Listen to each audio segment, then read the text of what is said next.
వర్షాలు పడుతున్నాయి కదా, గార్డెన్ అంతా చాలా నిండుగా ఉంది, గ్రీన్గా. With fruits and vegetables. వంకాయలు అయితే గ్రీన్ మధ్యలో కలర్ఫుల్గా ఉన్నాయి.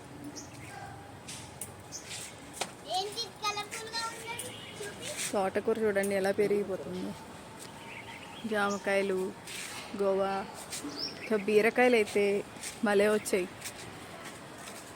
మొన్నే పాలినేషన్ చేశాను, 4 days అవుతుంది, అప్పుడే పెరిగిపోయినాయి. 1 weekలో బీరకాయలు రెడీ అయిపోతాయి. పాలినేషన్ కంపల్సరీ చేయాలి, లేకపోతే పెరగవు. ఇక్కడ ఉంది కదా, ఇది 5 daysలో వచ్చేస్తుంది. ఫీమేల్ ఫ్లవర్, మేల్ ఫ్లవర్ని ఎట్లా అంటే పాలినేషన్ అయిపోయింది. 1 weekలో ఫ్రూట్ రెడీ అయిపోతుంది. ఇది మొన్న చేశాను, 2 days అవుతుంది. ఇది నిన్న చేశాను. పాలినేషన్ చేయకపోతే ఇది రేపటికి రెడీ అవుతున్నాయి.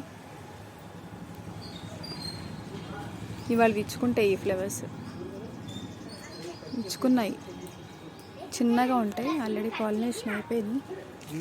ఇది కూడా మొన్నే చేశాను. ఇక్కడ ఇంకొకటి ఉంది ఫీమేల్. ఫ్లేవర్ తీసుకొని పాలినేషన్ చేసేస్తే అయిపోయింది. 5 daysలో రెడీ అయిపోతాయి. చేయకపోతే పాడైపోతాయండి, పాలినేషన్ చేయకపోతే. పాలినేషన్ చేయలేదు, పాడైపోయింది.